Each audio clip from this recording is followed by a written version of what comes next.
Okay, let's look at blocking. This is actually sometimes included in the principles of good design. So as you recall from the reading, we use blocking in an experiment kind of like we use stratification when conducting a survey. So researchers will do this specifically when they suspect that another variable other than the treatment variable, this is possibly a confounding variable that we can actually control, that it's going to influence the response variable. So look at this diagram. We have a number of randomly selected patients that we want to assign a treatment to, maybe a new drug. But the researchers suspect the outcome is going to be different for low-risk patients versus high-risk patients. So they decide to block on this variable. So before dividing them into their respective treatment control groups, all the low-risk patients go into one block and the high-risk in another. Then both blocks are randomly divided into control and treatment groups. So we have 4 groups, right? Low-risk control, low-risk treatment, high-risk control, high-risk treatment. So this strategy ensures an equal representation of patients in each treatment group from both the low and the high-risk categories.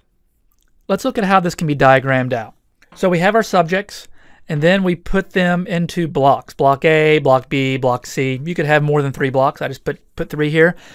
This assignment to blocks is not random. It's based on some characteristic, like age or weight or gender. In the last one, it was a low risk, high risk. Now from each block, we do randomly assign into treatment 1, treatment 2, or you could have more than 2 treatments. And so block B, you go treatment 1, treatment 2, and block C, treatment 1, treatment 2. And then from here, we compare the results from each block. And then we combine all these results into one analysis. So example 6, an experiment will be conducted to compare the effectiveness of 2 methods for quitting smoking. Identify a variable that researchers might wish to use for blocking and describe how she would carry out a blocked experiment. The researchers should choose the variable that is most likely to influence the response variable, whether or not a smoker will quit. A reasonable variable, therefore, would be the number of years that the smoker has been smoking.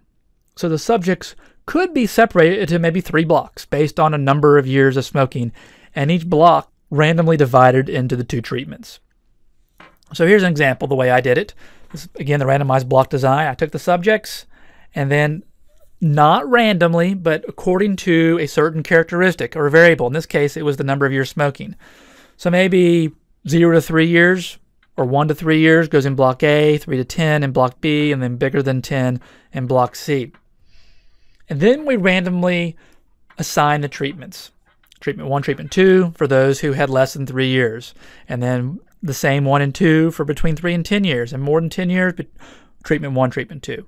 And then we compare the results from each block. And then combine them into analysis at the end.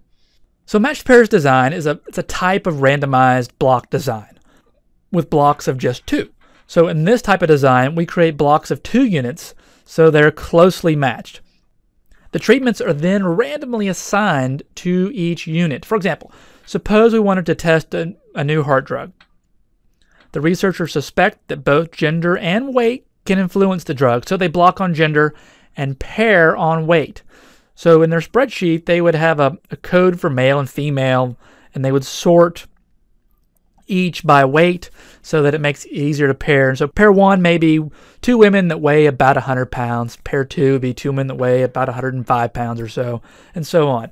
So then each pair, the researcher randomly assigns the treatment or have a treatment and control. So with this type of design, we are able to control for 2 potential confounding variables. So in our smoking example that we just looked at, I've created a list of fictitious subject numbers, so 1 through 50 or so, and then cataloged the number of years they smoked. I sorted on the number of years smoked, and notice here we have subject numbers 4 and 11, both smoked 2 years, so that's pair 1. And then subjects 1 and 5, both smoked 3 years. I'm going to put them in a pair. Subjects 12 and 6, 1 smoked 3, 1 4. That's close enough, and so on. And so we pair so they're closely matched together. And so our diagram would look like this. So we have our subjects. We assign it to pairs as not random. We sort, and we want these pairs to have a close resemblance. So pair 1, and then pair 2, and then all the way to the last pair, whatever that happens to be. And then we randomly assign that treatment. So you can see those pairs are basically blocks of 2. And then we compare the results, and then combine the results in the end.